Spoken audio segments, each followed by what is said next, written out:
Hello friends, I am Ankit and this is your beautiful such channel Mission Agri, very most important channel for agriculture और सारे agriculture exams के लिए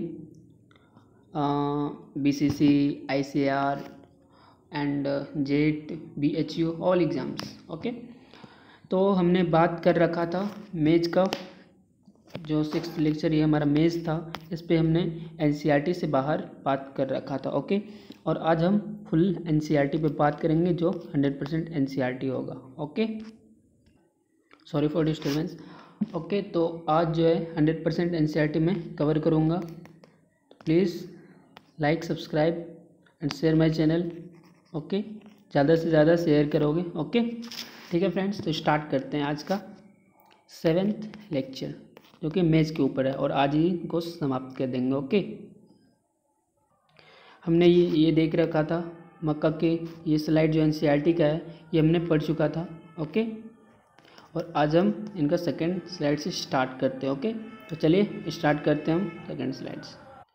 तो आज हम start करेंगे क्षेत्र एवं वितरण। तो देखिए बिहार में जो है आपको पता है मक्का जो है तीनों इसमें होता है। एक होता है खरीफ में, एक होता है रबी में, एक होता है जायद। तीनों फसल के मौसमों में की जाती है। ओके, ये जो है 7 लाख हेक्टेयर में होता है।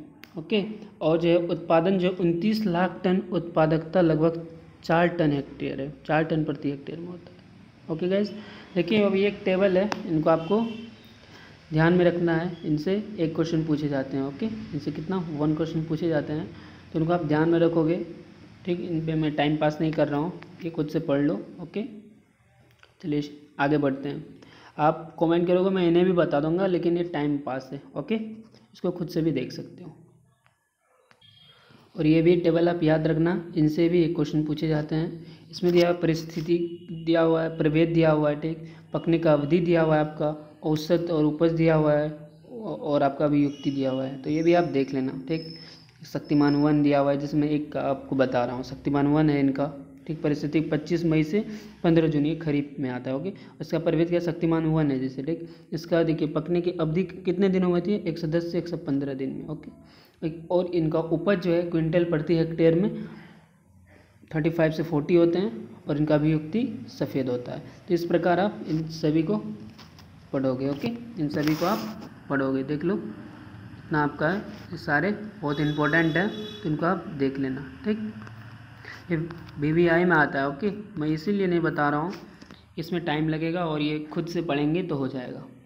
और अगर आपको नहीं हुआ तो आप कमेंट करना, मैं इन्हें भी बता दूंगा। ओके, देखो फ्रेंड्स, मैं एक एक लाइन ले रहा हूँ। ओके, और आपको फिर भी प्रॉब्लम होता है तो आप कमेंट सेक्शन में करो।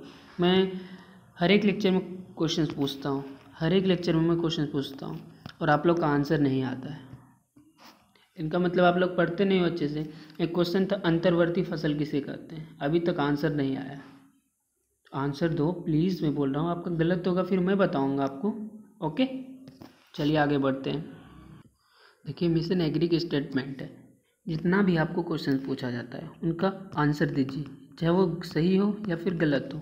आपको कोई कुछ नहीं बोलेगा, आप सिर्फ आंसर दो। ओके, और मिशन एग्री का है कि ज़्यादा से ज़्यादा जो है स्टूडेंट के पास ये लेक्चर जाना चाहिए, और इनको शेयर करो। अरे भाई लॉकडाउन इसलिए मैं भी बता रहा हूँ, नहीं तो मुझे भी कोई शौक़ नहीं था, तब मेरे पास भी टाइम नहीं रहता। ओके, इसलिए मैं बोल रहा हूँ यार, उसमें आपका फ़ायदा है, मेरा नहीं फ़ायदा है, करो।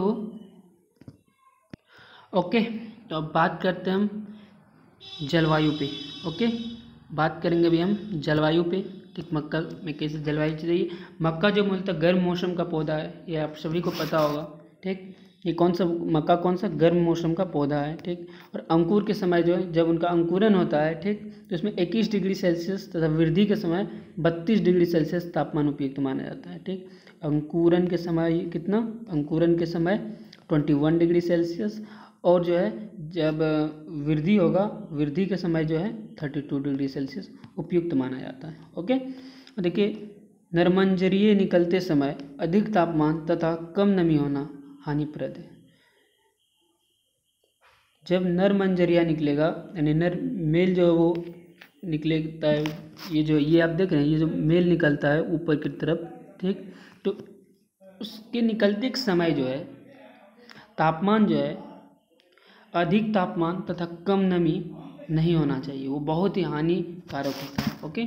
और देखिए मक्का के पकने की अवधि जो है मक्का के पकने की अवस्था को छोड़कर शेष सभी अवस्थाओं में तापमान 25 डिग्री सेल्सियस के आसपास होना चाहिए और पकते समय गर्म तथा शुष्क वातावरण ठीक होता है। ये सारे हमने बात आपको बता चुकी थी, प्रीवियस लेक्चर में नहीं देखे हो तो प्लीज़ वो लेक्चर देखो। ओके, चलिए आगे बढ़ते हैं। अब बात करते हैं मिट्टी की। ओके, देखो इनके लिए जो है बलुई मिट्टी चाहिए, दोमट मिट्टी चाहिए और आपको जिसमें जैविक जो है वो प्रचुर मात्रा में उपलब्ध हो वो चाहिए।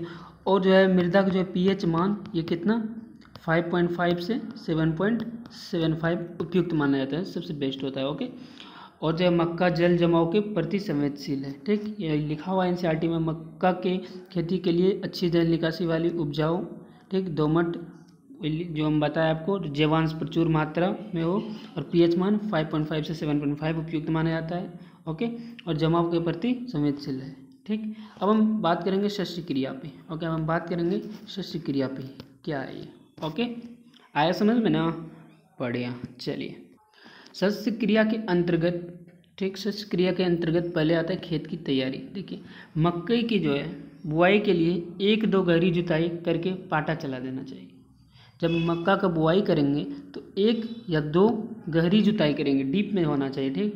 और फिर उन पे हम पाटा चला देंगे। ओके, जिससे कि खेत का जो ढेला है वो बहुत ही यानी फूट जाए। ओके, एवं बहुत ही भुरभुरी बन जाए। बुआई से पहले जो है 10 से 15 टन प्रति हेक्टेयर गोबर की सड़ी खाद, ठीक, जो गोबर सड़ जाता है उनको बुआई से कितने दिन पहले, 10 से 15 दिन पहले टन प्रति हेक्टेयर में, ठीक, और वर्मी कंपोस्ट का व्यवहार करेंगे। ओके। और बात करते हैं इनके बीज दर पे, तो बीज दर की बात आती है तो 20 किलोग्राम प्रति हेक्टेयर इनका बीज दर होता है। और इनका बीजोपचार जो है वो बुआई से पहले बीज को फफूंदनाशक दवा जैसे कैप्टन है, थीरन है या वेविस्टिन है, इनका 2 से 2.5 ग्राम प्रति किलोग्राम, ठीक, बीज की दर से इसको देना चाहिए। ओके, चलिए आगे बढ़ते हैं। तो अब हम बात करेंगे बुआई की विधि, ठीक। देखिए खरीफ फसल जो है, मक्का तो तीनों में होता है, खरीफ, रबी और बसंत, ठीक। देखिए खरीफ फसल में जो है इनका पंक्ति जो है 60x20 रहना चाहिए। इसका पंक्ति जो है, पंक्ति 60 लंबाई चौड़ाई इनका 20 होना चाहिए। और इसमें बोने का गहराई जो है 3 से 5 सेंटीमीटर इनका गहराई होना चाहिए, ठीक। और रबी फसल में जो है मक्का का रबी फसल वो 16x25 होना चाहिए, 60x25, ठीक। इसका लेंथ 60 और ब्रेथ जो 25 होना चाहिए और 4 to 5 सेंटीमीटर इनका डीप होना चाहिए। ओके, गहराई होना चाहिए। और आपका बसंत जिनको हम जायद बोलते हैं, ठीक, इसमें जो है 60 लंबाई और 20 चौड़ाई होना चाहिए और 3 से 5 सेंटीमीटर इनमें क्या होना चाहिए, गहराई होना चाहिए। ओके, बुआई के लिए, ठीक, बहुत इंपॉर्टेंट है, इनको आप दिमाग में रखना। ओके, इनका पीडीएफ आपको मिल जाएगा, आप परेशान मत हो। ओके, इनका पीडीएफ आपको बहुत जल्द मिलेगा, टीम मेरा इनको तैयार कर चुका है। बस आप सब्सक्राइब करो, लाइक करो, शेयर करो ज़्यादा से ज़्यादा जितना हो सके। ओके, अब बात करेंगे हम उर्वरक प्रबंधन की, ठीक। उर्वरक प्रबंधन की बात करेंगे, इसमें उर्वरक बुआई का समय और घुटने भर के पौधे होने पर और घनवाल निकलने के समय। देखिए खरीफ की बात हम करते हैं, नाइट्रोजन जो है बुआई के समय 30, ठीक, किलो। ओके, और घुटने भर के पौधे होने पर फिर इनसे बढ़ा देंगे, इनका अमाउंट 40 देंगे। ओके, और जब घनवाल निकल जाएगा तो फिर 30 देंगे। वैसे स्फूट जो है वो 60 देंगे, फिर घुटने भर के पौधे होंगे तो नहीं देना है, और घनवाल निकलने के समय भी नहीं देना है। पोटास भी सिर्फ बुआई के समय देना है, घुटने पर जब घुटने के बराबर पौधे हो जाएंगे नहीं देना है। ओके, और घनवाल निकलते समय भी नहीं देना है। अब बात कर आती है रबी पे, तो नाइट्रोजन जो है उसको 40 देना है आपको बुआई के समय, और इनके सेम अमाउंट में जब घुटने भर का पौधा हो जाएगा 40 देना है फिर, और फिर आपको घनवाल निकलने के समय भी 40, इक्वल अमाउंट ऑफ मैन्योर आपको देना है। उर्वरक देना है। ओके, ये आप याद रखना। चलिए, स्पूर की बात आती है इसमें रबी में, जिसमें 75 देना है, कितना 75 देना है आपको बुआई के समय, और आपको नहीं देना है, घुटने भर भी हो तो नहीं देना है, घनवाल निकलने समय भी नहीं देना है। तो ये आप ध्यान में रखना, this is must VVI। Okay, तो चलो आगे बात करते हैं इनका पोटास पे और जायद का, उन पे भी बात करेंगे हम। देखिए, पोटास का बात करें, अगर हम पोटास का बात करें तो इसमें जो 50 देना है, ओके, और इसमें और नहीं देना, सिर्फ बुआई के समय देना है और नहीं देना है, घुटने भर निकलते समय नहीं देना और नहीं देना है। ओके, तो चलिए अब आगे बढ़ते हैं, बात करते हैं बसंतकालीन एवं जायद की। ओके, जायद की तो देखिए इसमें जो है नाइट्रोजन जो बुआई के समय देना है, घुटने भर जब हो जाएगा पौधा फिर देना है, इक्वल अमाउंट में, बराबर बराबर देना है। ओके, ये बात यहाँ आती है। और स्पूर जो है जब बुआई का समय होगा तो 40 देना है और फिर नहीं देना है। ठीक, पोटास भी 30 देना है जब बुआई के समय होगा और नहीं देना है। ठीक, बात आया समझ में। ओके, तो ये टेबल में बता दिया क्योंकि ये समझाने वाला था और वो जो है पढ़ने वाला, तो इसलिए मैं पहले का जो है टेबल नहीं बताया। अगर वो भी आपको समझ में नहीं आता है तो आप बोलिए, उनको भी मैं बताऊंगा। ओके, अब बात करते हैं, यहाँ आती है NCERT में एक पॉइंट आउट दिया हुआ है, रबी में दूसरी किस्त जो कि 50 से 60 दिन उपरांत दे, खरीफ तथा बसंतकालीन एवं जायद प्रभेदों के लिए दूसरी किस्त जो कि 35 से 40 दिन के उपरांत व्यवहार करें। और जिंक सल्फेट का व्यवहार जो है 3 साल में एक बार, जिंक सल्फेट का जो है व्यवहार एक्टिविटीज़ 20 से 25 किलो पर हेक्टेयर की दर से करना चाहिए। ओके, प्रत्येक 3 साल में, 3 साल में एक बार इनका करेंगे। ओके, तो चलिए आगे बढ़ते हैं। आ रही ना बात समझ में? गुड। अब बात आती है सिंचाई और जल प्रबंधन की। ओके, तो आपको कोई भी डाउट हो आप पूछो, मैं फिर से पूछ रहा हूँ। और आपका जो है सबसे पहला टेस्ट होगा पेडी का, तो पहला टेस्ट में कुछ टाइम लग रहा है। ओके, पेडी का, उनके बाद जो है टेस्ट एक क्रमबद्ध चलेगा। ओके, नहीं रुकेगी टेस्ट, मैं टेस्ट नहीं ले रहा हूँ। बताइए अब देगा कौन? फर्स्ट आप लोग गिने चुने हुए स्टूडेंट हो। ओके, शेयर करे नहीं हो तो कैसे होगा? अरे स्टूडेंट बढ़ेगा फिर ना टेस्ट होगा। तो मैं टेस्ट लूँगा और उससे देखिएगा आपको, जो कि BSc में पूछा गया है, BSc एग्रीकल्चर्स की। मेरे पास बहुत सारा एग्रीकल्चर्स का बुक है। ओके, बहुत सारा है, मैं ऐसा नहीं है कि सिर्फ एक बुक से आपको बताता हूँ, बहुत सारा बुक से ढूंढ के बताता हूँ आपको। BSc का है, एग्रीकल्चर का। ठीक, इनसे मैं पॉइंट आउट करता हूँ, पढ़ता हूँ, फिर बहुत मेहनत करने के बाद मैं देता हूँ। ओके, उनके बाद आपको इनका फिर एक एरिहंट है, एरिहंट का है, और भी बहुत सारा है। ओके, जब टेस्ट होगा तो उसको इंग्लिश और हिंदी स्टूडेंट दोनों देंगे, क्योंकि दोनों के लिए मैं अलग अलग टेस्ट पेपर रेडी करूँगा। ओके, तो बात करते हैं हम सिंचाई तथा जल प्रबंधन पे। देखिए, रबी एवं गर्मा में जो है 5 से 6 सिंचाई की आवश्यकता होती है। रबी और गर्मा के लिए जो है, रबी और गर्मा के लिए जो है कितना सिंचाई की ज़रूरत होती है? 5 से 6 सिंचाई की ज़रूरत होती है। ठीक, और खरीफ में सिंचाई की आवश्यकता प्रायः नहीं पड़ती। और खरीफ मक्का में जो है, जो खरीफ होता है, खरीफ मक्का, उसमें सिंचाई की ज़रूरत नहीं पड़ती है, ये हमेशा याद रखना। बल्कि जल निकासी का प्रबंधन अत्यंत आवश्यक है। इसके लिए क्या आवश्यक है? जल निकासी का प्रबंध बहुत ही आवश्यक है। और सूखे की स्थिति में जो है दोनों में दूध बनते समय नमी के लिए सिंचाई अवश्य करना चाहिए। जब सूखे की स्थिति में जो होने लगे तो दोनों में दूध बनते हैं। ओके, और समय जो है वो नमी के लिए सिंचाई बहुत ही इम्पोर्टेंट है, उसको करना चाहिए। ठीक, और जब मोचा निकलने से दाना बनने तक खेत में पर्याप्त नमी का रहना अति आवश्यक। जब मोचा निकलेगा और जब तक दाना नहीं बन जाए तब तक जो है खेत में सिंचाई करना बहुत ही इम्पोर्टेंट। ओके, आवश्यक है, अति आवश्यक है, अत्यंत आवश्यक है, NCERT बोलता है। ओके, ये सारे NCERT के पॉइंट हैं। ओके, मैं NCERT ये भी कवर कर रहा हूँ। ठीक, क्योंकि मैं इनसे पहले जो है जो बताया था वो NCERT नहीं था। और इनके बाद जो है दलहन पे हम बात करेंगे। ठीक, दलहन पे बात करेंगे, आज ही इनको मैं समाप्त कर दूंगा मक्का को। ओके, और फिर हम दलहन पे बात करेंगे, तो दलहन पे भी मसूर, मटर, सबके वो जो है वो 100% NCERT होगा, उसमें बाहर नहीं निकलेंगे। ओके, क्योंकि वो उन्हीं से क्वेश्चन पूछा जाता है, चाहे आपको जो एग्ज़ाम हो, BHU हो, BCC हो, या आपका ICR हो, ICAR हो, ICAR हो। ठीक, जेट हो, जो भी एग्जाम्स हो सारे में पूछे जाएंगे। तो बात करेंगे हम निकाय गुड़ाई एवं खरपतवार प्रबंधन। देखिए इसमें आता है, इसमें पढ़ेंगे हम कि खरपतवार को नाश करने के लिए कौन सा दवाई का प्रयोग करें, और ये हम पता करेंगे कौन सी विधि से उनको खरपतवार को हटाए। तो ठीक है, तो चलिए स्टार्ट। देखिए बुआई के दूसरे दिन ही जमीन की सतह पर समान रूप से खरपतवारी दवा, ओके, जो कि एट्रिजन उनका 50% जो है, एट्राजीन का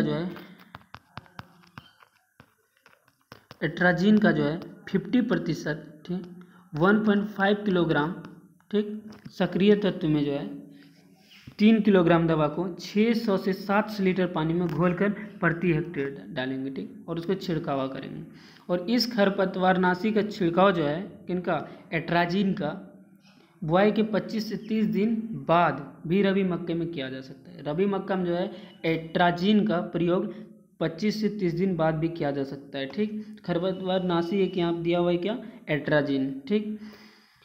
और जो है जिस खेत में तृणनाशक दवा का छिड़काव नहीं किया गया हो, ठीक, तो उस खेत में मक्का के कतारों के बीच खुरपी से निकोनी कर नत्रजन प्रथम उपरोजन मिट्टी। देखिए उसमें क्या करेंगे, सबसे पहले हम उसमें आपको खुरपी जो है, खुरपी से उसको हम अच्छे से साफ करेंगे खरपतवार को, और फिर जो है नैट्रोजन को पहली बार मिट्टी उस पर चढ़ा देंगे। ओके, ये रहा आपका निकाय गुड़ाई और खरपतवार प्रबंधन। आए बात समझ में? आई तो बढ़िया है, नहीं आई तो पूछिए। ओके, तो बात करते हैं, आगे बढ़ते हैं। चलिए अब हम बात करेंगे कीट एवं व्याधि प्रबंधन, ठीक, कैसे कौन से कीट लगते हैं, उनके लक्षण क्या होता है, उसका प्रबंधन क्या होता है, कैसे दिखने में है, सारे रोग के नाम क्या है, सारे हम देखेंगे, ठीक। तो देखिए सबसे पहले मक्का का बात आता है, फसल का नाम आपका मेज हुआ, मक्का हुआ। तो इसमें देखिए बात आता है पत्ती लपेटक, लीफ रोलर। ये क्या करता है, जैसे पत्ती है ना, इनको ये लपेट देता है। ओके, पत्ती लपेटक इससे हो जाता है। आप देखे होगे, आप कभी मक्का का खेत गए होगे, ओके, देखे होगे मक्का कभी कभी कैसे होता है, लपेटक, यहाँ लपेटा रोलर किया हुआ होता है, ठीक ठीक। और देखिए मेरास्मिया इनका जो है रोग का नाम है, कारक का नाम है मेरास्मिया ट्रेपेजेलिस इनका रोग का नाम है। और इसमें कैसे लक्षण देखे जाते हैं, तो देखिए कीट के शिशु पत्तियों के ऊपरी सतह को खुरच कर खा जाता है। कीट की जो ये बच्चा जो होता है वो जो है पत्ती का जो है ऊपरी सतह को क्या करता है, खुरच कर खा जाता है। ओके, और फिर जो है उनका मुड़ना स्टार्ट है, और खा जाएगा तो फिर क्या होगा, उसका मुड़ना ऑटोमेटिक है, स्टार्ट हो जाएगा। आप जैसे कुछ एक पातला से एक बाल लियो, ठीक, इसका क्या करो, एक बार इसको खरोच दो, ये क्या होगा, ऑटोमेटिक घुंघराला होना स्टार्ट हो जाएगा। ओके, सेम उसी तरह ये भी है, ठीक। और खाई हुई पत्तियों सफ़ेद होते हैं। इसमें लक्षण क्या रहता है, जो पत्ती शिशु खाता है कीट का, उसका पत्ती जो है खाए, पहले वो क्या करता है, खरोच लेता है, खरोच लेने के बाद वो क्या होता है, मुड़ना शुरू कर देता है। उनके बाद जो है पत्ती का वाइट कलर हो जाता है, सफ़ेद हो जाता है। इसका प्रबंधन कैसे करेंगे, तो मुड़ी हुई जो पत्तियों को इकट्ठा करके नष्ट कर देना चाहिए। और जितना मुड़ी हुई पत्ती हम देखने को मिलेगा तो उनको हम क्या करेंगे, उनको हम तोड़ के उनको हम हटा देंगे, नष्ट कर देंगे। और कार्बलिक जो है 50 WP का 2 लीटर प्रति हेक्टेयर की दर से छिड़काव कर देंगे। क्या, कार्बरिल जो है 50 जो है WP का 2 लीटर प्रति हेक्टेयर की दर से छिड़काव कर देंगे। देखिए ये आपका एग्जाम्पल देखने को मिल रहा है। ओके, इन्हीं का नाम है लीफ रोलर, जिनको हम हिंदी में बोलते हैं पत्ती लपेटक, ठीक। देख रहे हो कैसे लपेट यह है पत्ती को, ठीक। ये रहा इनकी एग्जाम्पल। चलिए, और इनका और एक दूसरा है, अब बात मक्का का है दूसरा रोग जिनका नाम है, अभी मेज ही लिख दो, ठीक, मेज लिख दो, जिनका नाम है कंटवा रोग, स्मंट ऑफ मेज, ठीक, मंट ऑफ मेज। देखिए इसका जो है आपका, इनका रोग का कारकों का नाम है अस्टिलांगोमेटिस, ठीक, अस्टिलांगोमेटिस। और जो है इनका लक्षण हमको कैसे देखने को मिलेगा, तो देखिए पौधे को जो आक्रांत भाग पर जो है पीटिका, जिनको गोल बोलते हैं, गोल बन जाते हैं आगे का भाग पे, और उग्रावस्था में जो है जहाँ से उगते हैं वहाँ पे आक्रांत भुट्टे से काला बीज चूर्ण निकलते, क्या होता है, सीड जो है उनका काला होने लगता है, ठीक, और चूर्ण निकलता है। इसका प्रबंधन हम कैसे करेंगे, तो फसल चक्र जो है अपनाना चाहिए, ठीक, फसल चक्र अपनाएंगे, ठीक। फसल चक्र आपको पता होगा, मुझे उम्मीद है, ठीक। और आक्रांत पौधे को हटना चाहिए, आक्रांत पौधे को हटाना चाहिए। और विटावेक्स 2 जो है, विटावेक्स 2 जो है उसका प्रति लीटर पानी में घोलकर छिड़कावा करेंगे तो ये नष्ट हो जाएगा। इनका प्रबंधन हम कर सकते हैं। ये फिगर आपको देखने को मिल रहा है स्मार्ट ऑफ मेज का। ओके, चलिए आगे बढ़ते हैं। आगे बढ़ने से पहले आते हैं हमारे डायग्राम से। आप आ गए हैं तो ये बोल रहे हैं रचित, मेरे द्वारा रचित है, ठीक। बहुत ही मेहनत करते हैं स्टूडेंट, बहुत ही मेहनत करना पड़ता है। ओके, फिर ये मैं लेक्चर्स स्टार्ट कर पाता हूँ। ओके, और फिर ये अगर शेयर नहीं होगा तो बहुत दुख होता है। इसलिए प्लीज़ इनको शेयर करिए, सब्सक्राइब करिए, subscribe, like and share our YouTube channel. ये मेरा यूट्यूब चैनल नहीं है, ये हमारा यूट्यूब चैनल है, दिस इज़ आवर। इसमें जो हमारे कैरियर बनेंगे, जितने एग्रीकल्चर स्टूडेंट हैं सबको ऐड करो। ओके, मैं बार बार बोल रहा हूँ। आप लोग क्या यानी इधर से सुनते हो इधर से निकाल देते हो यार, अरे ऐसे थोड़ी ना होता है। कोई क्वेश्चन पूछा गया उनका आंसर नहीं करते हो, और जो आपका यहाँ से जो आपका लेक्चर्स का जाता होगा ठीक लिंक, तो उनको आप शेयर नहीं करते हो। तो प्लीज़ शेयर किया करो, और जितने भी एग्रीकल्चर स्टूडेंट को आप जानते हो उन तक पहुँचाओ। ओके, फिर देखो व्यूज़ बढ़ेंगे। देखो डे टू डे आपको PDF मिलेंगे, आपको WTP को हम DPP में बदल लेंगे। ओके, प्लीज़ यार point out this point, very important यार। ओके, तो देखो बात करते हैं मिशन एग्री आपसे बोल रहा है मक्का के साथ मिश्रित खेती। देखिए रबी माता है, तो मक्का के साथ रबी फसल में जो है कौन सा खेती कर सकते हैं। मक्का के साथ हम आलू के साथ मक्का लगा सकते हैं, मूली, ठीक। मक्का प्लस मटर लगा सकते हैं, मक्का के साथ हम राजमा में लगा सकते हैं, ठीक। अगर खरीफ की बात करें तो हम मक्का के साथ झिंगनी लगा सकते हैं, ठीक। मक्का के साथ उड़द लगा सकते हैं जो कि दाल है, मगर लोबिया निकाल सकते हैं, ठीक। अरहर दाल वगैरह सारे दलहनी फसल लगा सकते हैं। बात करते हैं हम कटाई की, तो रबी मौसम में जो है मोचा निकालने के 50 से 55 दिन एवं खरीफ में जायद में 35 से 40 दिन भुट्टे परिपक्व हो जाने पर काटनी चाहिए। ये मैं बता चुका हूँ, ये कटाई मैं आपको ऑलरेडी बता चुका हूँ। ओके, तो देखो और एक स्लाइड बता देता हूँ आपको, ठीक। प्लीज़ पॉइंट आउट, शेयर करना नहीं भूलिए। ओके, ये आपका लास्ट स्लाइड है, this is your last slide.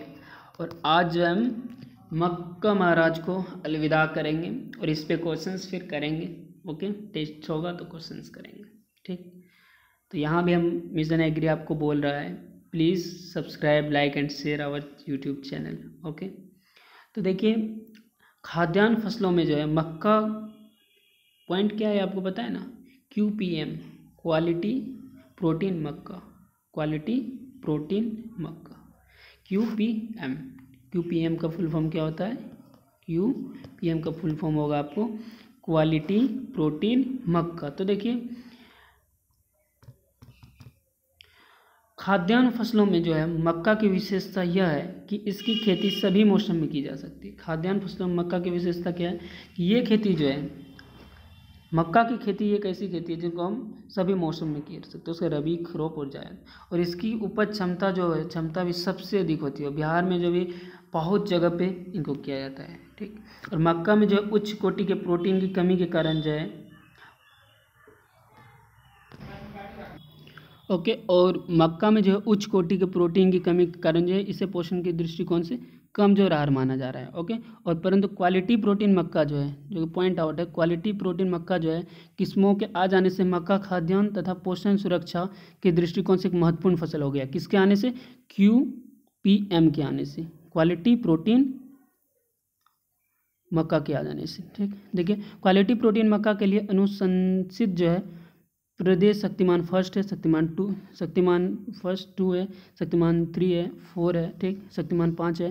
Quality जो है प्रोटीन मक्का में उच्च मात्रा में लाइसिन का मात्रा जो है, लाइसिन का मात्रा अधिक होता है इसमें, ठीक। लाइसिन का मात्रा जो है वो अधिक होता है, किनका, लाइसिन का मात्रा मक्का में 5% होता है। और ट्रिप्टोफैन भी होता है, और संपूर्ण रूप से जो है संतुलित अमीनो अम्ल संरचना वाली क्वालिटी प्रोटीन मक्का का जो है खाद्य एवं पोषक सुरक्षा के लिए सफलतापूर्वक इस्तेमाल किया जाता है, ठीक।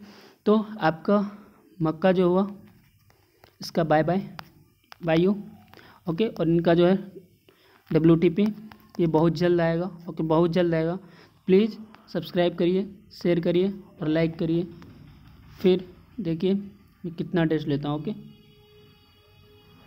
तो ठीक है, फिर मिलते हैं। नेक्स्ट लेक्चर आपको दलहन पे होगा, दलहनी फसलें पे होगा। ठीक, तो इनका PDF आपको बहुत जल्द मिल जाएगा। Okay, so please subscribe, share and like our channel. मैं बार बार बोल रहा हूँ। ओके, आपको मिशन एग्री बोलता है। ठीक है, bye. Happy Janmashtami to you all.